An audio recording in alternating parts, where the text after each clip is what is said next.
All right, we'll call to order this meeting of Iola Independent School District, meeting of trustees. Tammy, would you lead this invitation? Dear Father, we just thank you for this day, Lord. We thank you for the wonderful language you've sent us, Lord. We ask that you be with all those communities and school districts, Lord, that have been hit by the storms this past weekend, Lord. We just ask that you be with them and watch over them as they try to get things together to have a school and do for the kids, Lord. Lord, just let everything that we say and do be pleasing to you, and forgive us when we fail you, and these things ask in your name. Amen. Item number 3, recognition of visitor to public forum. Nobody signed up to speak tonight, so we'll move to item number 4, consideration of the consent agenda. We had a few questions emailed at the beginning of the day. I sent everyone a little bit of that. I think the person who had the questions, I think it was cleared up, so I just wanted to touch base on that. Otherwise, I recommend we approve the consent agenda as presented. So move. Motion to approve the consent agenda as presented. Second. Second by Carolyn. Those in favor, raise your hand. Motion carries 7-0. Move to item number 5, campus administrative reports. I'm going to let Ms. Sajewski go first tonight, but as you can see, we've got some great things going on. Asked her to share with us some of their celebrations, so this is the direction I hope we go in the future every month. So go ahead, Ms. Sajewski. Oh, okay. Come on, Junior, you can sit right there in the front where it's not awkward at all for a 6th grader. You can sit right there. Okay, we are waiting on one more. She's at volleyball practice over there, so she should be here any second. So I'm just going to start by saying that our enrollment has stayed the same. We haven't gotten any new elementary kids. We haven't had any leave either. And we had, as far as attendance goes, we did our 3 weeks perfect attendance awards. We're doing them every 3 weeks that we talked about to keep the motivation up. So we drew a name for perfect attendance kids from each homeroom. So about 16 kids got Bahama Bucks gift cards. So they're pretty excited about that. What I'm really excited to talk about is we have our Bulldogs of the Month. And I just want to say something about them. These, every day in our, at the end of our announcements, we say the Bulldog Pledge. And it talks about all the really good character traits that good Bulldogs have to have. And these students right here, they live the Bulldog Pledge every day. It's not just something they recite. It's something that they are an example to the rest of their, to the rest of the kids in their class. Come on, Charlotte. There she is. So these students live by that pledge every single day. They treat everyone with kindness and respect. They try their best every single day, and they represent exactly what it means to be a Bulldog. So our Bulldogs of the Month for September are 6th graders Charlotte Zimmerman and Junior Juarez. And then from pre-K, Paige Limley and Ryder Wubenhorst. So let's give them a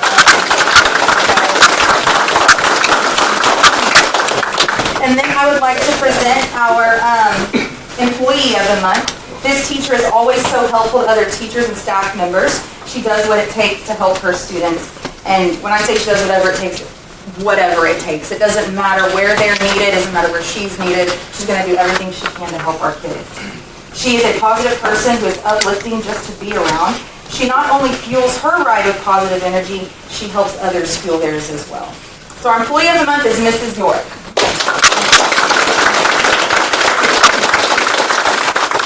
Okay, as far as our data update, the teachers are turning in all of their data. It's due September 28th, so we should be analyzing data and have enough for us to report on at the October board meeting. Mr. Jusky, would you mind getting a picture with Yes. the kiddos? And Miss York, if you want to join them, we'd love to have you in it. Now, did we get a picture with the board? Is that okay if they got in front of y'all? That would be great. Okay. All right, guys, come here. I'm going to stand right here. You going to get us in, or? Okay. Okay. You have to stand up in the back. You can stand for I guess we can stand with you. You're fine. Real friendly. Yeah, exactly. Let's go this way, a little bit more carefully. All right, 1, 2, 3. Thank you, guys.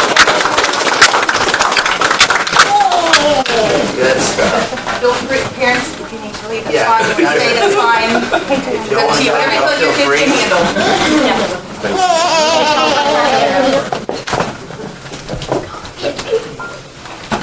Okay, secondary support, secondary report. We have added some new kids. We're up to 217 kids now. We picked up one new one in the 9th grade, 11th grade, and 12th grade. So numbers now from 7th through 12th grade are 27, 37, 39, 33, 38, 43 seniors. So growing by 3 kids. On September 4th, a couple things have been going on. September 4th, Ms. Inman took her nutrition and wellness class over to Bryan to the Brazos Health Department. They got their food handler's license, so they can start doing some different things in class. Our yearbook staff had a training on September 6th to assist them with the design of the yearbook this year. I know there's been a lot of people I've heard lots of positive things about our yearbook. Ms. Tesson had someone come in with a new software program that allows the kids to design every page in the yearbook. So they came in and spent a little more than half a day working on design for this year's yearbook. On September 11th, the FFA, led by Mr. Ferguson and Mr. Pessel, they held the first blood drive of the year. And according to the representative from the Gulf Coast Blood Center, it's the largest collection they've had out here, collecting over 40 units that day. So they did a fantastic job. Likewise, we awarded people for the first 3 weeks with perfect attendance. At the secondary level, we recognized one person each grade level. They were each given a $50 gift card and had the choice of Academy, Best Buy, Target, or Walmart. Leah Putz, Bailey Driver, and Tristan Tubbs, 7th, 8th, and 9th grade. They all chose Academy. Reese Hyatt wanted some electronics and went with Best Buy, and then the older girls, Paige Smith and Erica Dreer, wanted to go to Target. So made their day, and they're ready for the next 3 weeks. So a date to put on the calendar. Thursday, October 4th, we're going to have our open house, meet the teacher at secondary, be right at the end of the first grading period, give those people a chance to come in and visit. Last Friday, if you weren't aware, KAGS, the NBC affiliate out of Bryan College Station, they've been traveling around these first several weeks, going to different towns, kind of showcasing the Friday night football game, but also bringing you stories about the community. I thought it was a good opportunity for us to kind of showcase some of the things. Mr. Martindale, he was a TV celebrity. Ms. Johnson, the band got to play on there. Some of our FFA officers on there did an outstanding job. And so thought it was a very beneficial night for us. Unfortunately, we didn't follow through at the game that night, but everything else I thought was very well. Gave us a plaque, recognized Iola ISD for allowing them to come out. So it was a good night overall. Last couple of things, volleyball, they have their last non-district game tomorrow night here against Glendora, and they'll start district on Friday at Lovelady. So looking forward to that, and football travels to Milano on Friday at 7:30. So lots of stuff going on. Thank you, Mr. Ross and Ms. Sajewski. And I'm excited to see how our gift cards are going with our perfect attendance. The kids seem to be excited about that. Apparently we owe some elementary parents some apologies because some of the younger kids, when they get that Bahama Bucks gift card, they think they're supposed to be going that day. So I want to apologize for that. Superintendents report. I don't see anyone here tonight. Usually someone here is representing King Oak subdivision, but we want to thank them. The community as a whole collected school supplies, office supplies, and I think it was last week delivered copier paper for both campuses and miscellaneous school supplies for kids. So you see someone from King Oaks and it came from the whole community, please thank them. That was well received, and we appreciate that. I wish I had another staff member in here so I could recognize them in person, but I want to brag on Mr. Dave Jordan and what he's been doing for the district as a whole. He has taken it on himself to do everything he can to help build fund balance back up and do what he can with maintenance and budget. So he sent out bids for pest control on his own. And the first bid he got back saved us $540 in the year, which is not bad. But the second bid saves us $1,040. So kudos to him. Also, just so you know, the lights are not working in the elementary parking lot. They need to be replaced. So he bid that out to Yesco, who did our football stadium. They came back with a little over $1,700. He went and priced renting the lift, and he and Mervin doing the work themselves, and that saves us $800 there. And then we had 6 desks that were broken. He called Verco, said, "Why are your desks breaking?" They said, "Well, we don't know, but we'll send you 6 for free." So that saved us another $1,200 as well. And we have 6 brand new desks still sitting in the box. So kudos to Dave. If you see Dave Jordan, please pat him on the back and tell him he's doing a fantastic job for the district. Just so you know, I've reached out to KLC Video Security. It's a company we've dealt with and talked to in the past. There's a couple of blind spots on our campuses that I would like for us to put some cameras on. And we have some Title IV money that we're allowed to use for school and campus security this year. So when I get a bid from them, I'll talk to you guys about it. But there's a few places we need cameras, and I just want to let you know I'm working on that for us. Right now, talking to the auditors, they should have their report ready and be here to give us our audit in November. It won't be October, it'll be November. So just want to let you guys know about that. Let's see, I will be at Region 6 Superintendent's meeting on Wednesday. So if you don't see my truck, I'm in Huntsville, the service center. Grandparents' Day at the elementary was a huge success. It was great. The cafeteria was packed with lots of families, and some more people behind the scenes that we don't always recognize, Miss Evans and her food services staff. They worked hard. Everything went off without a hitch. They did a lot of cooking that morning. And so if you see any of our cafeteria workers, please thank them for helping us feed. I have no idea how many people that morning, but it went well. And so kudos to Miss Evans and her staff. Last Thursday, I met with a group of our local pastors, just trying to create or look for more community service projects. Maybe they could come help the school, whatever it may be. And I just wanted to open up the lines of communication within the community. So once a month, I'll be meeting with these gentlemen, just again, more communication out in the community and looking to how we can serve each other. And the last thing I have is October 1st is a student holiday. But it's a staff development day. So that's it for the superintendent's report. Thank you. Move to item number 6, consideration of board resolution for interlocal agreement for DEAP with Madisonville. So at least last year, if not the last 2, I know last year for sure it's the same agreement we have with Madisonville Consolidated School District. In the past, we had partnered with Norman G. We moved to Madisonville. It's the same contract, the same not contract, agreement, and nothing has changed. It is $100 a student a day for up to 3 students, and then if we, for some reason, had more than 3, that price will vary, but our agreement doesn't say about how much. Lord willing, we never have more than 3 kids at the AAP. So I would just recommend that we approve that resolution, the interlocal agreement for the AAP in Madisonville. So moved. Second. Motion, I'll give a second. Tammy, those in favor, or any discussion on that? Those in favor, raise your hand. Motion carries 7-0. Item number 7, consideration of approval of the TEA waiver for maximum class size implementation. What we have here is the TEA waiver that Ms. Sajewski is submitting for us that has to do with maximum class size. So for grades kindergarten through 4th grade, it's supposed to be a 22-to-1 ratio, and we are over that ratio in 2nd grade. I think we have a total of 48 students. So we're submitting this waiver to TEA to allow us to have over the maximum size class. This is something we've done previously. It's nothing new. So I recommend that we would approve that waiver. So moved. Second. Motion, Tammy, second one by Mike. Any discussion?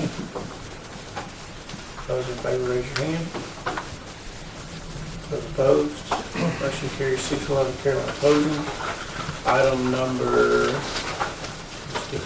8, consideration of elementary student handbook changes for the 2018-2019 school year. The proposed changes we have to the student handbook for this year primarily deal with elementary grading. Mr. Juski, do you want to share any details? What you have in your packet there is what the handbook currently states and what our proposed changes are. So basically, how this worked is we got together with the Campus Advisory Committee last year, and we talked about how things were going. We knew that that was going to be happening with changing or updating the handbook. So we talked about how's everything going, could we see any places that are concerned that we could put in our handbook and address more specifically. And these are just some of the few things that got brought up. So an overall homework policy, I think it was just kind of vague. It was kind of at the teacher's discretion. And so teachers really, in the committee, the parents also really wanted to have a more outlined view of homework. Also tardies and leave earlies for elementary is stated in there because we were seeing some concerns with that. The grading guidelines for the elementary campus, again, some teachers had some concerns about wanting to take away the percentage grades for kinder and first, and so we talked about it. They were familiar with it. They presented both ways to the parents, and the parents voted in both grade levels to go ahead and move to standards-based grading for those grades. And so we continued that with second grade. We asked, is this something that you would like to consider? We'll research it. Okay, we're going to go for it. Let's let the parents vote again. So the parents voted, and so a little description of what standards-based grading is right there. So kinder through first, they met and they decided that AMI, above and meets an improvement needed, was appropriate for that grade level. Second grade kind of wanted to align more to how STAR was reported. In third grade, so 4, 3, 2, 1, the different levels that STAR is reported as far as approaches, meets, and goes beyond.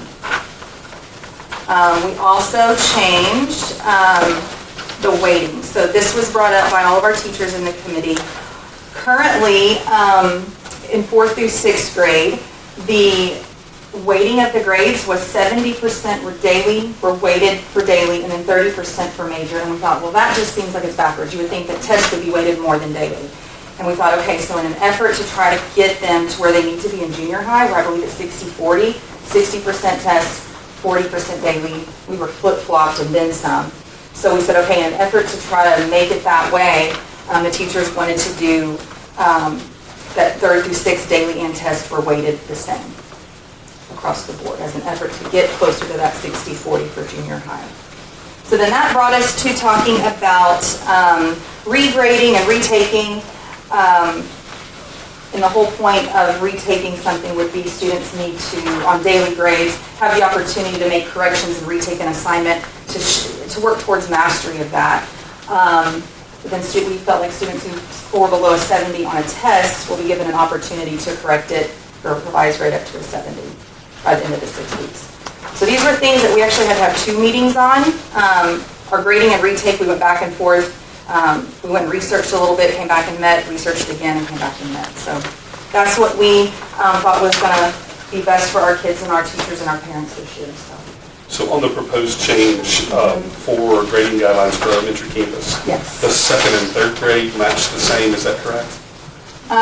So kinder and first would be AMI and... Yes, and just 2nd, not 3rd. So just okay. 2nd grade would have the 4, 3, 2, 1. Okay.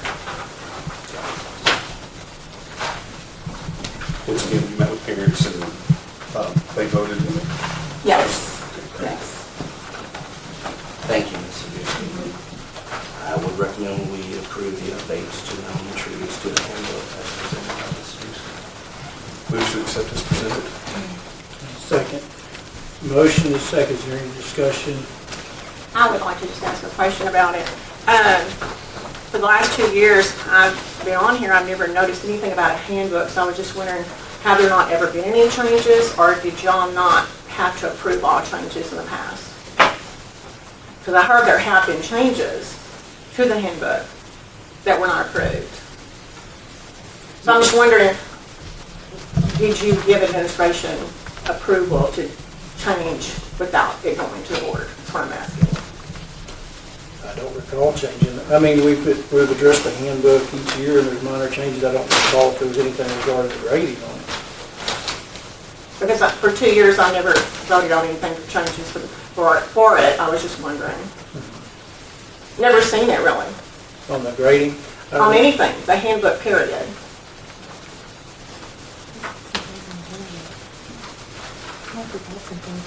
There was a little dress code, but it's been a couple of years back.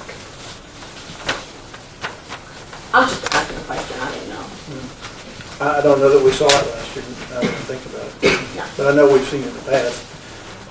Not this issue with the grading. Right, I just think Different that things. grading has changed without it coming to the board before, the last couple of It years. was my understanding that it was changed and supposed to have made to the student handbook, and it didn't. That was my Right. understanding of what I learned Right. today when I asked some questions. Okay. So, those in favor, raise your hand. Okay, motion carries 7-0. Item number 9, consideration of the Grimes County Extension Office resolution. What this is, if you remember a couple of years ago, it was made, or we were allowed to accept 4-H events as essentially in attendance as UIL activities, extracurricular activities, which is a plus for the district because we have kids that are missing school to go to 4-H activities, but we can classify them as extracurricular and it doesn't hurt our attendance rate. So by passing this resolution, again, when it's 4-H, it's just like it was UIL extracurricular, and it doesn't affect their attendance or our attendance rate. So I would It has the correct name on it too. I would ask that we approve the Grimes County Extension resolution Yes. Is it either every year or every 2 years? Every year. every year. So, please accept it. Second. Okay, motion and second to approve the resolution as presented. Any discussion? Those in favor, raise your hand. Motion carries 7-0. Item number 10, we don't have anything on personnel, No, sir. so need a motion to adjourn. So moved. Second, motion and second, those in favor, raise your hand. Motion carries 7-0. Tammy, I think we have some things to sign. Thank y'all.